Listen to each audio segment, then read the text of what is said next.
किंतु गणेश जी, यदि उसे भगवान और आस्था में विश्वास नहीं था तो फिर उसे मोक्ष प्राप्ति का वरदान कैसे प्राप्त हुआ? हाँ गणेश, जो श्रीकालहस्ती जैसे पवित्र धाम पर आकर भी प्रभु के दर्शन किए बिना ही लौट जाता था, प्रभु ने उस पर कृपा क्यों की भला?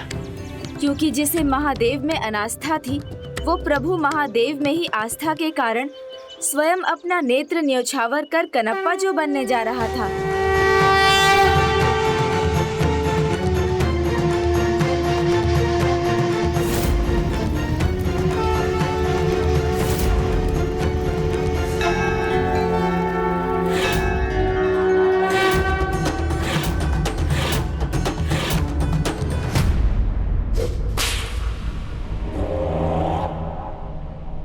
असुरों के सम्राट अजामुखी क्या किसी भी नारी के शब्दों से भयभीत नहीं हो सकता।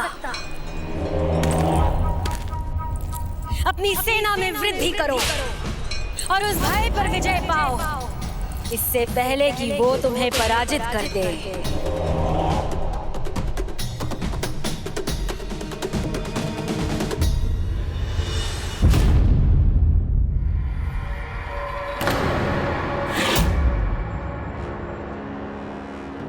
मेरी दृष्टि और संकेत मात्र से देवराज इंद्र का ये पुत्र भयभीत हो जाता, तो भला मुझे किस बात का भय, कैसी आशंका?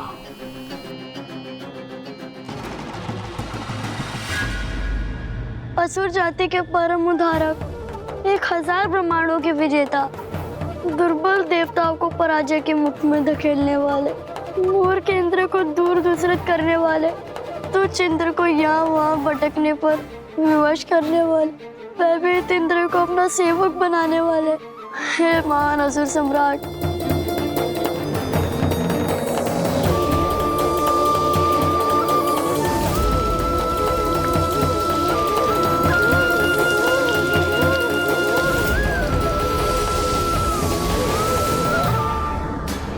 ये दुर्बल देव बालक मेरा गुणगान कर रहा है। देवता मेरी सेवा में नियुक्त है।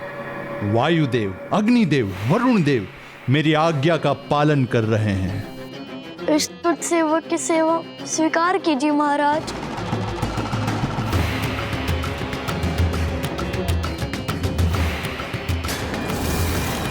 भय नहीं, आतंक हूं मैं, शत्रुओं का अंत हूं मैं। तो माता ने जो कहा उचित ही तो कहा। भय भी मैं ही हूं, उसका कारण भी मैं। तो मुझे भय को अपने निकट भी नहीं आने देना चाहिए, अपितु अपने भय का, आतंक का साम्राज्य और बढ़ाना चाहिए। चल हट!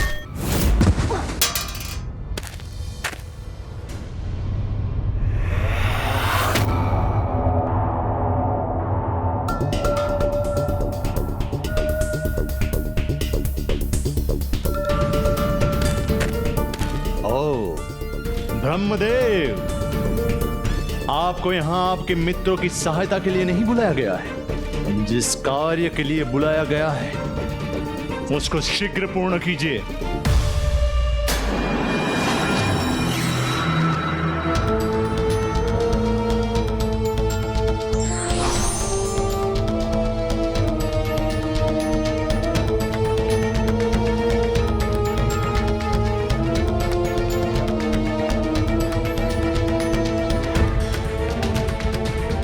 आज तुम असुरों का भाग्य तुम्हारा साथ दे रहा है। तुम असुरों में से कोई एक बड़ा कार्य करने जा रहा है जिसमें उसे सफलता प्राप्त होगी।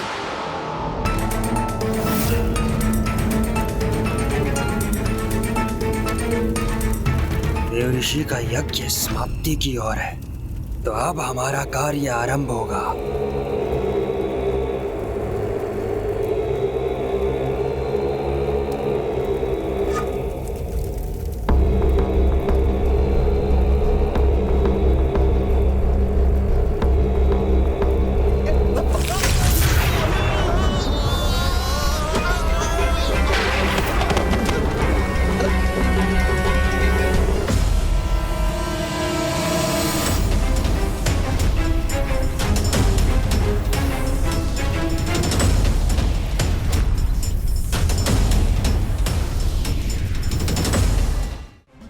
आखिर क्या था जिसने हमें आगे बढ़ने नहीं दिया? हमें उठा के दूर फेंक दिया। ये देवता अपना को चक्र रचे बिना कहाँ रह सकते हैं? मंत्र की शक्ति से अदृश्य चक्र रचा है देवऋषि ने, जिससे कोई असुर उनके यज्ञ स्थल में प्रवेश भी ना कर सके। तब तो शीघ्र आपको कोई उपाय करना होगा। कहीं ऐसा ना हो यहाँ इनका यज्ञ संपन्न हो जाए। उधर कार्तिकेय अपनी पूजा संपन्न कर श्रीकाल हस्ती से ना निकल जाए। बड़े ही अचंभे की बात है, श्रीकाल हस्ती जैसा पावन स्थल जहां मकड़ी और हाथी जैसे छोटे बड़े सभी जीव तक प्रभु की भक्ति में लीन हो जाते हैं, वहां पहुंचकर भी पूर्व जन्म में अर्जुन रहने वाला थिन्ना इस जन्म में प्रभु की आस्था के सागर में डूबने से भला वंचित कैसे रह गया? वो नास्तिक ही कैसे रह गया गणेश? क्योंकि पूर्व जन्म में उससे एक भूल हुई थी भ्राता। किंतु गणेश जी, उससे ऐसी कौन सी भूल हुई थी? यही प्रश्न तो माता पार्वती के मन में भी उभरा था। मैं उसका उत्तर भी अवश्य दूंगा, परंतु उससे पूर्व आपका शिवरात्रि के उस पावन तिथि के विषय में ज्ञात करना आवश्यक है, क्योंकि उसी दिन से थिन्ना में परिवर्तन आना आरंभ हो गया था। ओम नमः शिवाय, ओम नमः शिवाय, ओम नमः शिवाय, ओम नमः शिवाय, ओम नमः शिवाय, ओम नमः शिवाय, ओम नमः। इस मंत्र जाप से मेरी निद्रा भंग हो रही है। ओम नमः शिवाय, ओम नमः शिवाय, इतने भोर में मंत्र जाप की भला क्या आवश्यकता है? ओम नमः शिवाय। नीला,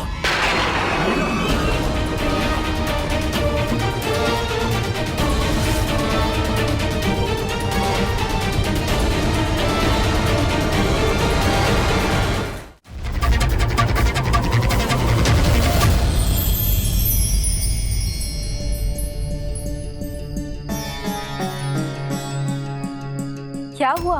हमने कहा था कि हमें कोई समस्या नहीं, तुम्हारे ये सब क्या? शिवलिंग अभिषेक पूजा। हाँ हाँ, वो जो भी है, तुम्हारे भगवान को हमारे बीच भेद नहीं बनना चाहिए। और आज मेरी निद्रा के मध्य प्रकट हो गए तुम्हारे भगवान। तो क्या आपके स्वप्न? नहीं नहीं, तुम्हारे मंत्रों की बड़बड़ाहट ने हमारी निद्रा तोड़ दी। इतना बहुत नहीं है क्या कि तुम्हारा भगवान हमारे स्वप्न में भी आएगा? और मेरे स्वप्न में तो एक सुनहरा मृग आया था, बड़े सींग थे उसके। मैं उसका आखेट करने ही जा रहा था, पर तुम्हारे मंत्र जाप ने मेरे नेत्र खोल दिए। तो अच्छा हुआ ना, आज आखेट का कोई कारण भी तो नहीं। मैं बासी भोजन नहीं करूंगा। कोई बात नहीं, क्योंकि आज तो भोजन करना ही नहीं है। ये हमारा नया निवास है, यहाँ हमारी पहली शिवरात्रि है, इसलिए मैं और आप दोनों शिवरात्रि का व्रत करेंगे। व्रत, शिवरात्रि, ये बोलना मुझे पता है, ना मुझे भाते हैं। तो मैं बताती हूँ ना। आज प्रभु प्रकट हुए थे, जो किसी को दिखाई नहीं देते थे, वो प्रभु शिव शंकर शंभू के रूप में साकार हुए। इसलिए आज शिवरात्रि के पर्व की पूजा में हम दोनों उपवास रखेंगे। ये कोई बात हुई भला? आज तुम्हारे प्रभु साकार हुए, यानी उनका जन्म हुआ, और जन्म की प्रसन्नता में तो भोज होता है। और ये कैसे भगवान है तुम्हारे, जिनको अपने जन्म के दिन पर भी सबको भूखा रखना भाता है? हमारे जन्मदिन पर क्या होता था उसका विचार करो। हम रात्रि भर आखेट करते थे, और फिर उस आखेट से पूरे कबीले का भोज होता था। आज उपवास नहीं, वैसा ही भोज होगा, और मैं वो सुनहरा मृग लाऊंगा। जो आखेट स्वप्न में अधूरा रह गया था, अब मैं वो पूरा करूंगा। व्यर्थ में जा रहे हैं आप, आज कोई आखेट नहीं मिलेगा। आज तो तुम्हारे भगवान की इच्छा के विरुद्ध दुगना आखेट करूंगा मैं, और यदि ऐसा ना कर सका तो कभी लौट कर तुम्हें अपना मुख नहीं दिखाऊंगा।